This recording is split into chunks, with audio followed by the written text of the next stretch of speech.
What is your utopia?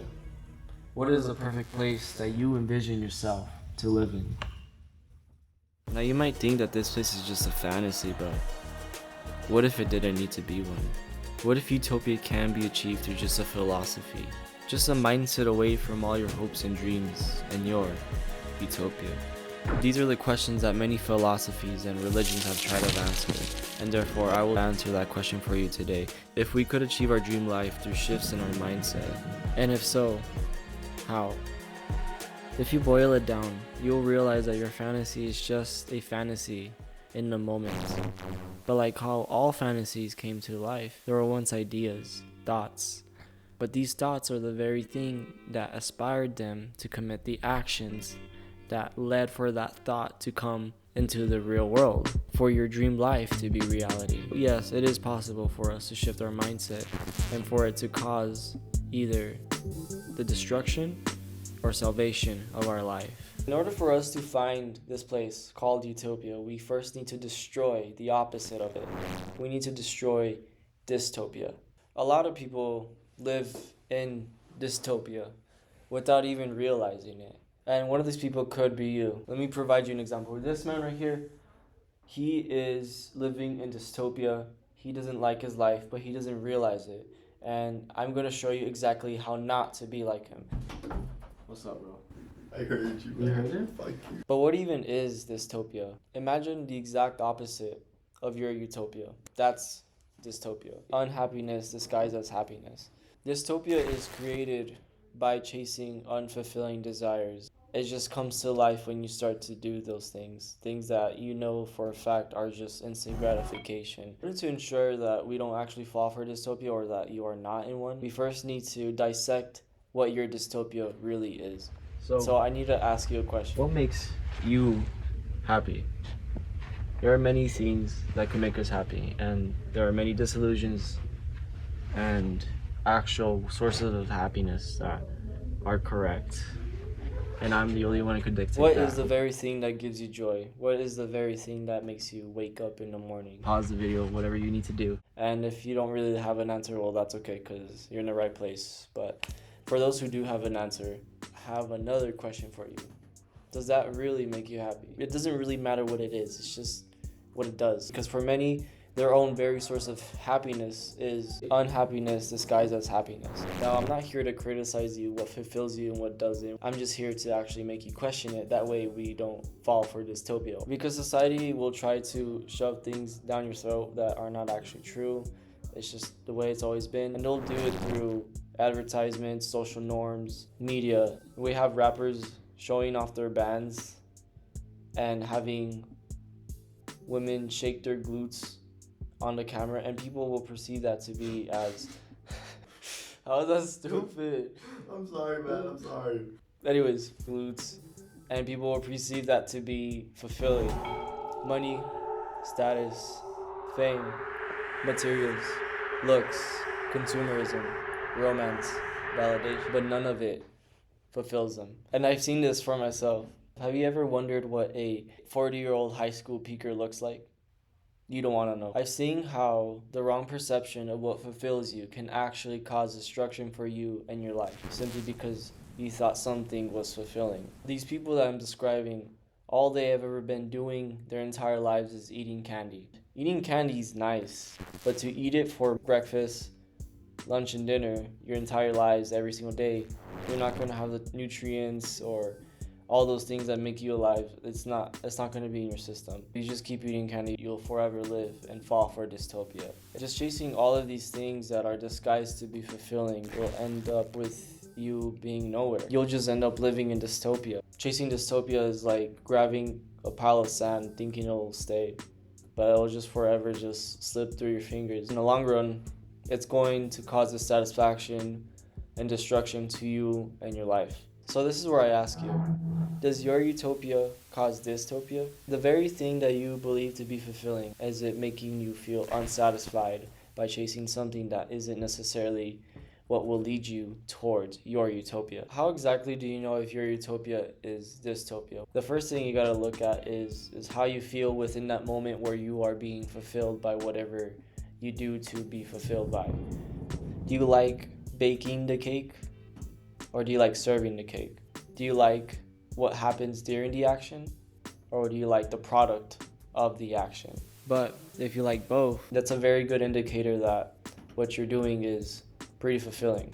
But there's also the case where Or someone could actually like the action but hate the product. Like for example, let's take the example of a syringe person who likes syringes, a lot of syringes. They're doing very bad activities. We do not want to do that. But the syringe person does it anyways because the syringe person loves the action, but he hates the product of the action.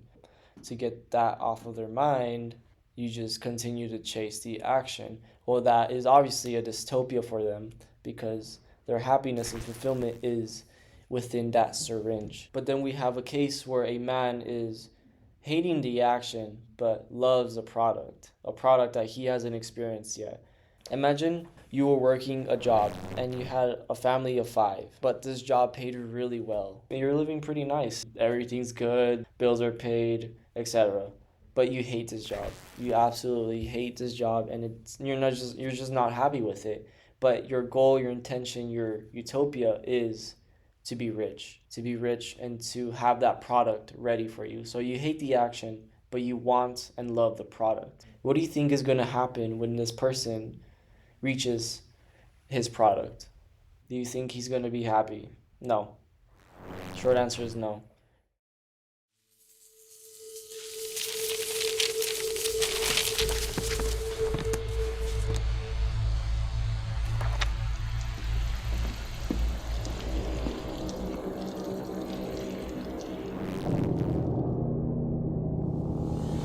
The most he will get is satisfaction, but once that satisfaction wears off, his happiness will be left unanswered. He will not have an idea as to where it went because that's what he was promised by society. Oh, you should be grateful for what you have. Oh, your job is so good, someone would kill to be in your position. It's just these influences of society that kind of contribute to that idea that what utopia should be and should not. Dystopia is created via society or self. So the man hates the action and the syringe person hates the product. So what does that tell me? Well, that doesn't really tell us anything besides the fact that whether you like the product or the action, if you like both of them, well, that's a very great sign. But if you like one or the other, that wouldn't be much of a good indicator for what is your utopia and dystopia, but we're still going to use it to single out majority of the desires that are perceived to be fulfilling. And for those that are hard to distinguish, we're going to use this other method, where we take a look at it in a long-term perspective to see what it has done for you in your life, to see the outcomes it has given you. If you are happy with those outcomes, well, that's a pretty and very valid indication for what your fulfillment is and shouldn't be. But keep in mind that fulfillment is something that can be achieved within the moment itself. Fulfillment is not in the future, it's not in the past, it's in the present. It's something that you feel now. And also when you look back and zoom out, you will also see the illusion of instant gratification. But at the end of the day, you're the only one that could answer these questions of fulfillment, whether or not what you're following is your fulfillment. I cannot answer for you.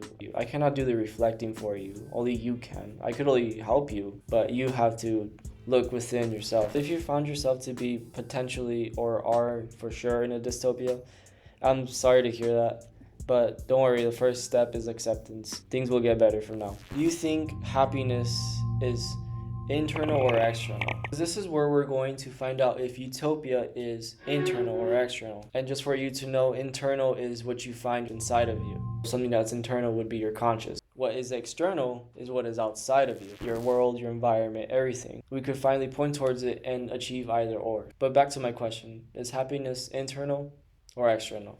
What do you think? What do you honestly think? It's internal. A lot of people do think happiness is external. And although I didn't want to admit this at the time, it's something that I just thought subconsciously, that chasing things that were outside of me were the key to happiness. They travel states, do things they hate, and destroy for happiness, searching for a destination that is already in sight. Happiness is from within. People get confused with happiness and joy. They're both very different things, but they're very similar in nature. But happiness is a constant, never ending beam of light, whereas joy are just bursts of light. People see joy far off the distance and believe it to be happiness and go out for miles chasing something that is no longer there because joy is only in the moment. Happiness is internal and eternal. How do I unlock this never ending beam of happiness that I have zero doubts actually exists? It only exists in a Disney movie. What if I told you that you're already happy, whether you see it or not? Because happiness is our natural state of being. And like I said, this is not some Disney movie ass quote. This is the truth. Have you ever realized the natural state of a baby? He's happy, he's pure, he's just a baby. He's always present. He doesn't necessarily think about what happened yesterday or what will happen tomorrow because I don't think they have the ability to think that. But they don't by nature. Simply because he doesn't think about what happened yesterday, what will happen tomorrow, or have these worries and be thinking the entire time, he is always happy. He's always in a constant state of happiness. You're of course going to see a baby cry, a baby disgusted, have these other emotions other than happiness, but he will forever revert back to happiness. That is his natural state. And if you think about it, if you really sit down in a room, behave like a baby, not think of the past, not think of the future, not think at all, you will find yourself in a state of happiness. And your mind will try to think all it wants because that's what it's been trained to do. But in reality, the best thing you could do for yourself is to remain present. You'll be happy, number one. And when you're present, you know what to do at all times. Thinking about things that don't matter will get you away from the things that do matter. Oh, I was so much happier when I was younger. No, you weren't. You just lost your way. You just lost your way of being happy. Okay, so if happiness is our natural state of being, why do I see people depressed? That's because, I don't know, no, I'm just kidding. They're not allowing themselves to revert back to the state of happiness. I said in the book, don't believe everything you think. Thinking is suffering. Suffering derives from thinking. Your mind will suffer if you start to think about things that don't necessarily matter.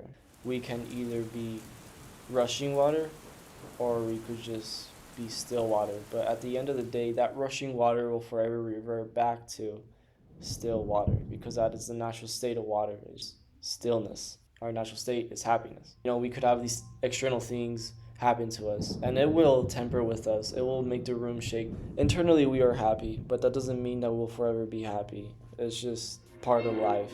But we could go deeper into this philosophy. This philosophy derives from insert book here, but we need to move on. So we found out that happiness is internal.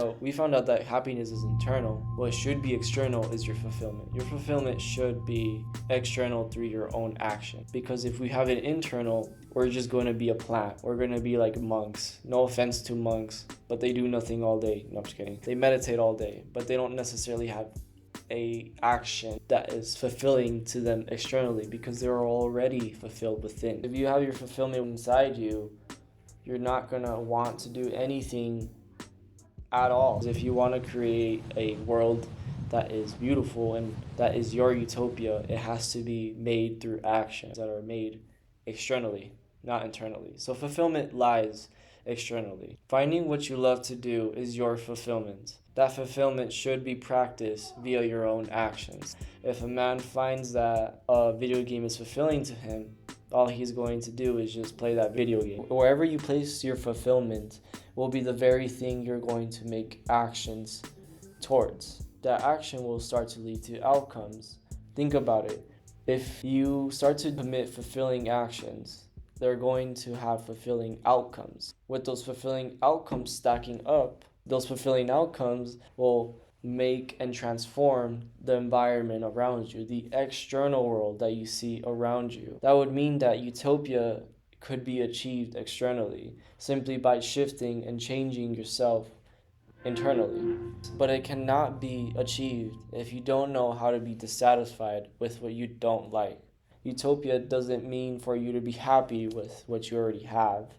I mean, you could be grateful, but to be happy on something that you don't like will just have you ending up in a dystopia because you're forcing yourself to live a life that isn't yours. But didn't you just say that happiness comes from within? So why are you telling me that I shouldn't be happy? I'm not saying that. I'm just saying you should allow yourself to be dissatisfied with the things you don't like because that will tell you, hey, I don't like this chair in my room. I'm gonna put in the effort to get it out. And this goes for the case for like people who have pretty decent lives on paper, but they're not happy with it because it is not their utopia. But they still go on to live it simply because it's perceived to be happy. That person is not allowing themselves to be dissatisfied with what they don't like. You're just gonna be there sitting with it, with that chair, that ugly chair in your room. You don't want that to be in your life any longer. And that's okay because it's not part of your utopia. People like to live in delusion. People like to lie to themselves. Hey, this job is not that bad. I've fallen for this too. No, if you don't like it, you don't like it. Keep in mind, we don't want perfection. We just want our utopia.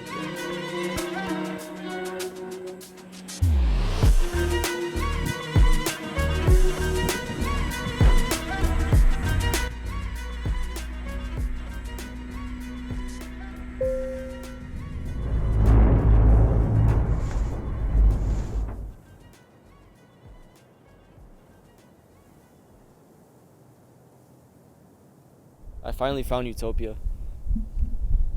And it isn't a place. It's wherever you are.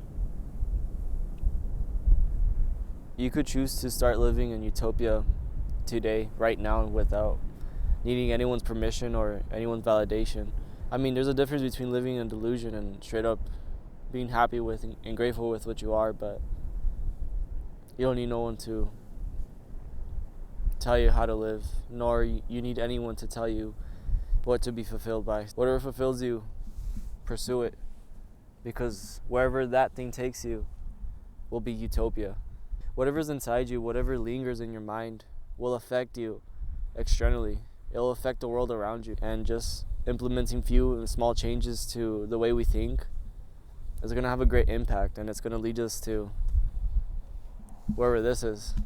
It's not a place, but it's wherever you are. It's a state of being. When you start making those fulfilling actions, those things will cause fulfilling results. And those fulfilling results will shape your life around you. Every single action you make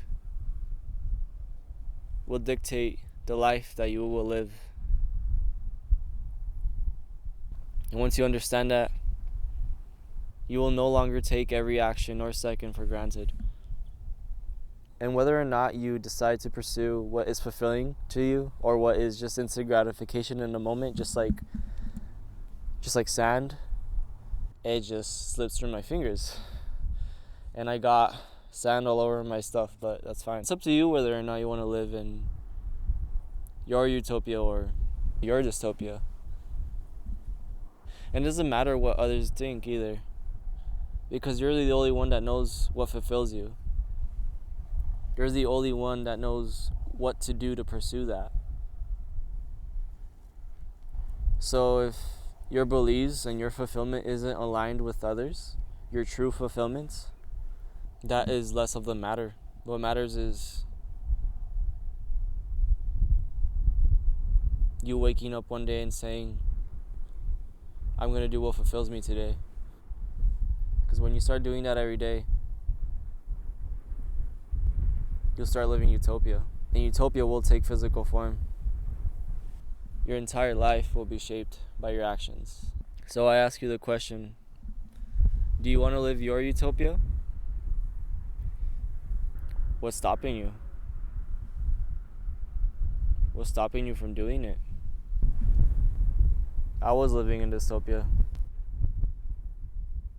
And now I found out that, bit cheesy, but found out that we start living our lives the second we decide to. So no one can shape your future except you. Others will try to, because they're going to implement their beliefs and their utopia onto you, but that isn't what you want, and that's perfectly okay. The only one that could choose your life is you. So it's up to you if you want to live the lives of others or yourself. So, live your utopia.